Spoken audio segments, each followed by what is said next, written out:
way back in 2003, I walked into my brother's apartment in Memphis, and I saw this book sitting on the floor. It had a bright red stripe on the bottom with white lettering, simple, that said the BIKERIDERS. The photograph on top was a black and white photograph of about 4 motorcycle riders cresting a rise in a rural interstate. I immediately was like, this is the coolest thing I've ever seen, just the look and the feel of it. Then you start opening it up, and there are these incredible photographs, black and white photographs. But in that edition, which was a reissue of Danny Lyon's original book, there were color photographs. And for me, the color photographs just jumped out.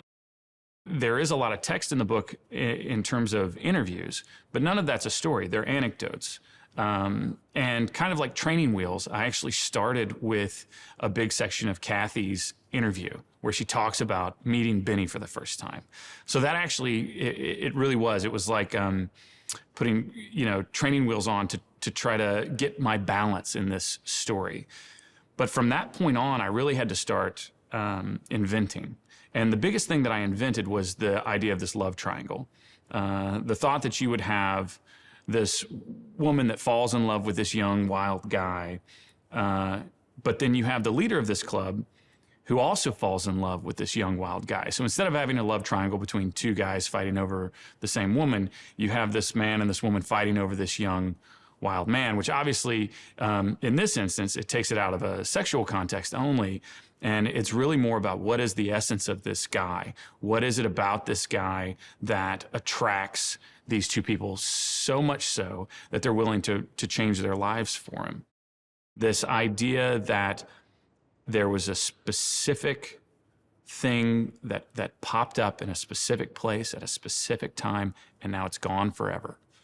That felt beautiful to me. It felt a little sad, but certainly nostalgic.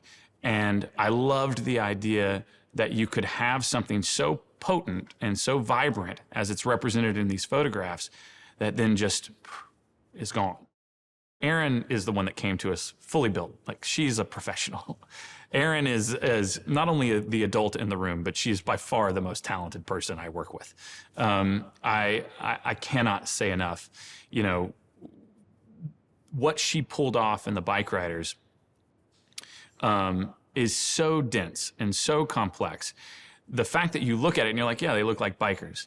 I think that is a gross misunderstanding of what she had to do in terms of getting period-correct clothing, aging, weathering, adding dirt, grease, patches. I mean, they sewed patches onto all those jackets. The amount of effort that went in to not just making the clothes, but then making the right clothes. No one shoots a film like Adam Stone. And I think I'm within my rights to say he shoots films because of the way I direct films.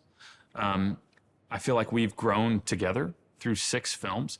Adam doesn't shoot a lot of other stuff, He's very close to Michael Roy, our gaffer, who's been our gaffer since Take Shelter.